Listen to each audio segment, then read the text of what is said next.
안녕하세요. 광주 KBS 랜선 피친 독자 여러분. 저는 학번 없는 사이를 위한 시민 모임에서 활동하고 있는 박병준 상임활동가라고 합니다.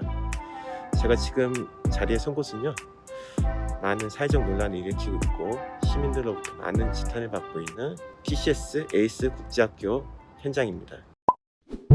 제가 일하고 있는 학번 없는 사이에서 수사기관에게 고발을 했는데요. 지방자치단체에서 감염병 예방법, 식품위생법 위반으로 고발한 것과 달리 교육단체에서는 최중동 교육법, 학원법 위반으로 이들 국제학교를 고발했습니다. 자세히 보시면요, 이렇게 학교라는 명칭을 쓰고 있고요. 외관에서 보시면은 미국 교과과정, 영어로 수업 한달치, 자기주도 학습을 하는 등 이런 교육활동을 하고 있는데도 불구하고 이러한 등록 자체를 안 하고 있고 고발을 하게 된 것입니다. 이번 국제학교 고발건으로 많은 시민들과 언론에서 큰 호응을 보여주고 있고 지지도 보여주고 있는데요. 원인은 이들 국제학교가 방역수칙을 지키지 않아서 사회 경제적으로 큰 피해를 주고 있기 때문이라고 생각합니다. 실제로 제가 이곳 국제학교를 오면서 지금 확인할 수 있는 사실인데요.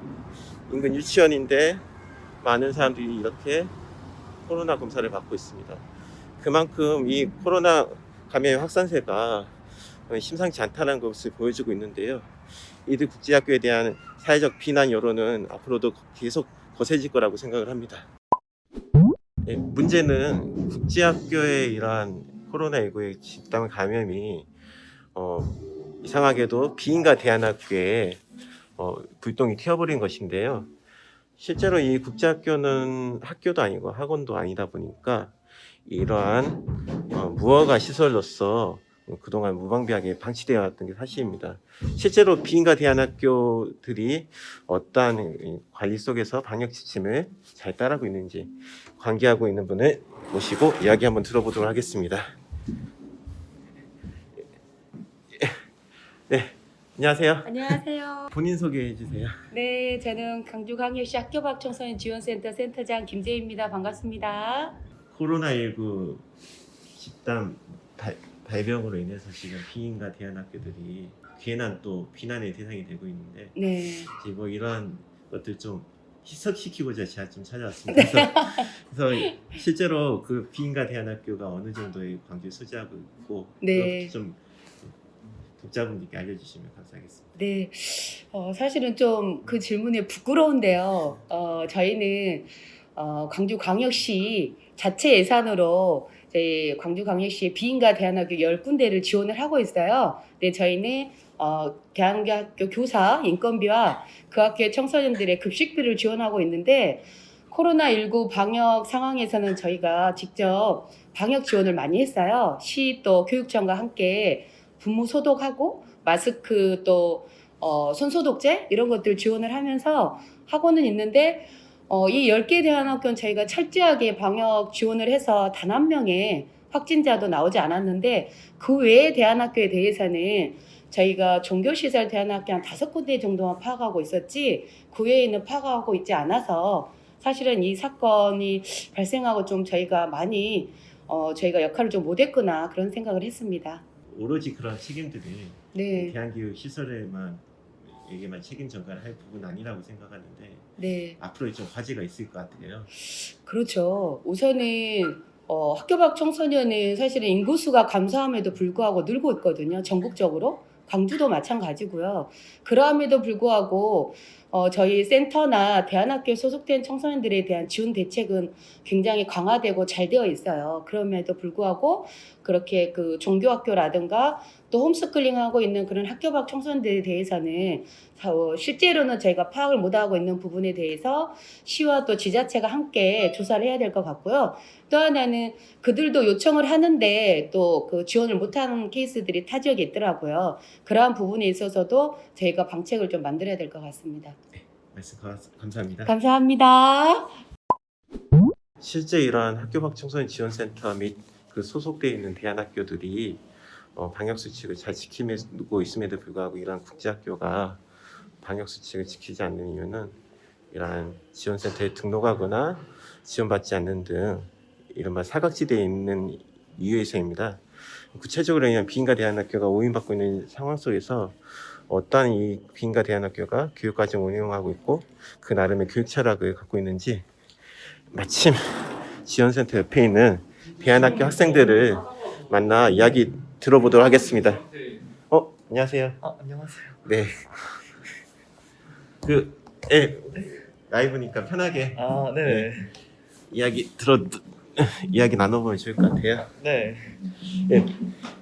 예, 대안학교 졸업한 걸로 알고 있어요. 그래서 지금 네네. 본인 소개부터 좀 해주시겠어요? 이제 여기 광주 화정동에서 운영하던 비인가 대안학교 레미학교를 졸업한 최강민이라고 합니다.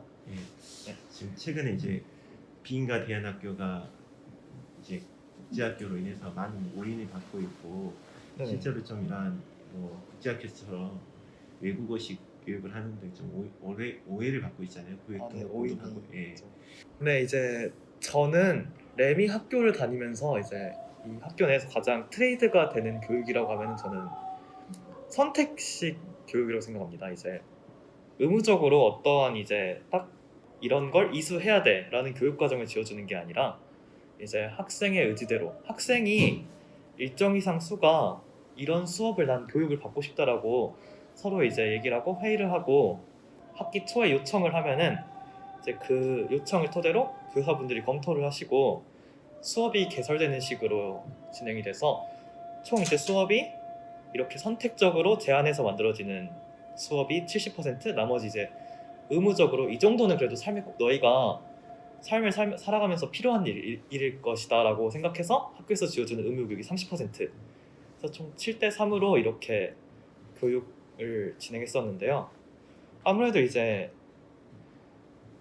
내가 이 학교에서 굉장히 하고 싶은 게 명확하고 이 학교와 학생들과 같이 해보고 싶은 게 있으면 학교에서는 그걸 최대한 전적으로 같이 밀어주고 탐구해주고 열심히 노력해서 그 과정을 이수할 수 있도록 굉장히 많은 도움을 주는 것 같습니다.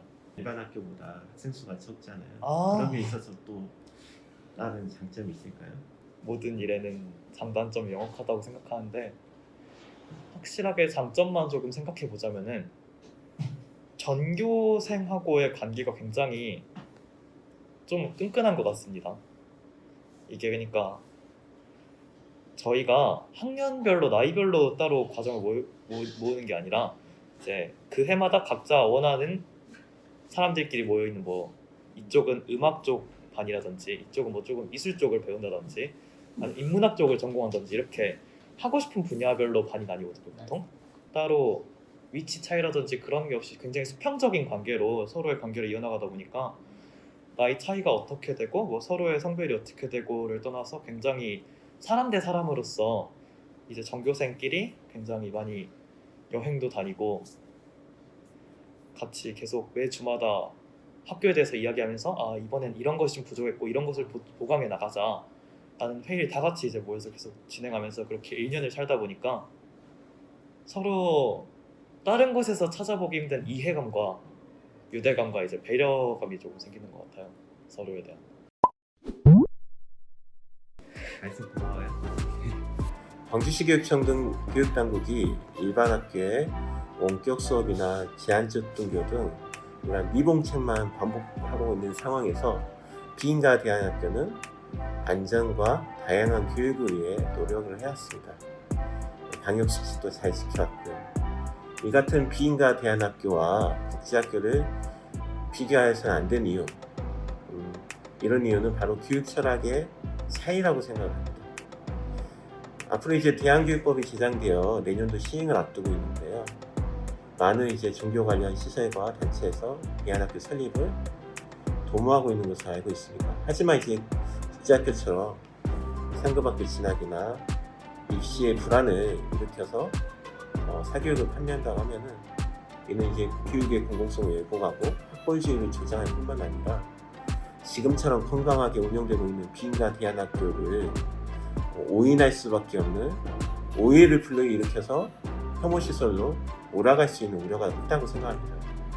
논란이 있지만 초등교육법 제4조 학교 명칭 사용 금지 조항이 아직까지도 있는 이유는 이러한 문제가 되고 있는 국제학교와 같은 학교 아닌 학원이 있고 이를 제재하기 위한 곳이라고 생각합니다.